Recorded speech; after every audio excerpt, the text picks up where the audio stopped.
So I'm out here planting in the orchard this morning, and we wanted to go through all the essentials that you might need to make a planting happen, successful planting. So first, I have a 1 gallon chestnut, Dunstan chestnut here.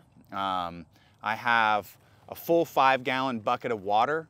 It's essential that you water your tree in sufficiently when you do your initial planting.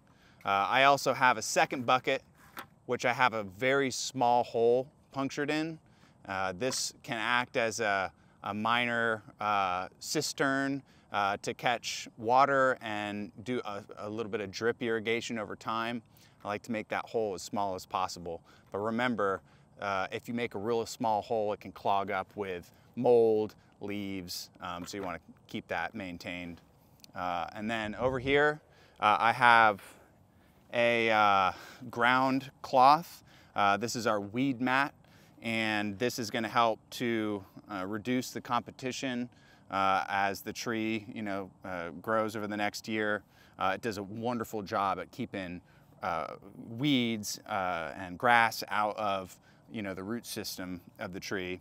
I also have ties to tie up our grow tube. I have zip ties to tie up the fence that we'll put around the tree. I have some clippers just in case I need to prune the tree, which I probably won't need to, but we'll talk about that. I have some ground cloth stakes. I have a net, a bird net, to put over the grow tube to make sure that small animals don't get trapped inside. I have some wire clippers to clip through our fencing material. I have a hoe because I want to keep as much ground competition away, weeds, grass. I'll clear the area. I got a shovel, fence post digger, some fence posts. I also have a wire fence. I would recommend when planning to go with the best defense possible.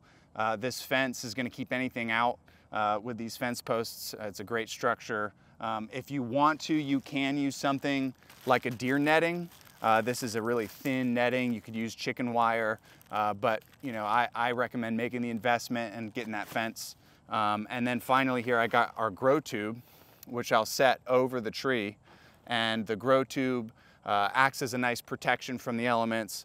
It almost is like a little minor greenhouse effect, and can help in that late spring when you get a frost, and it insulates and protects the tree.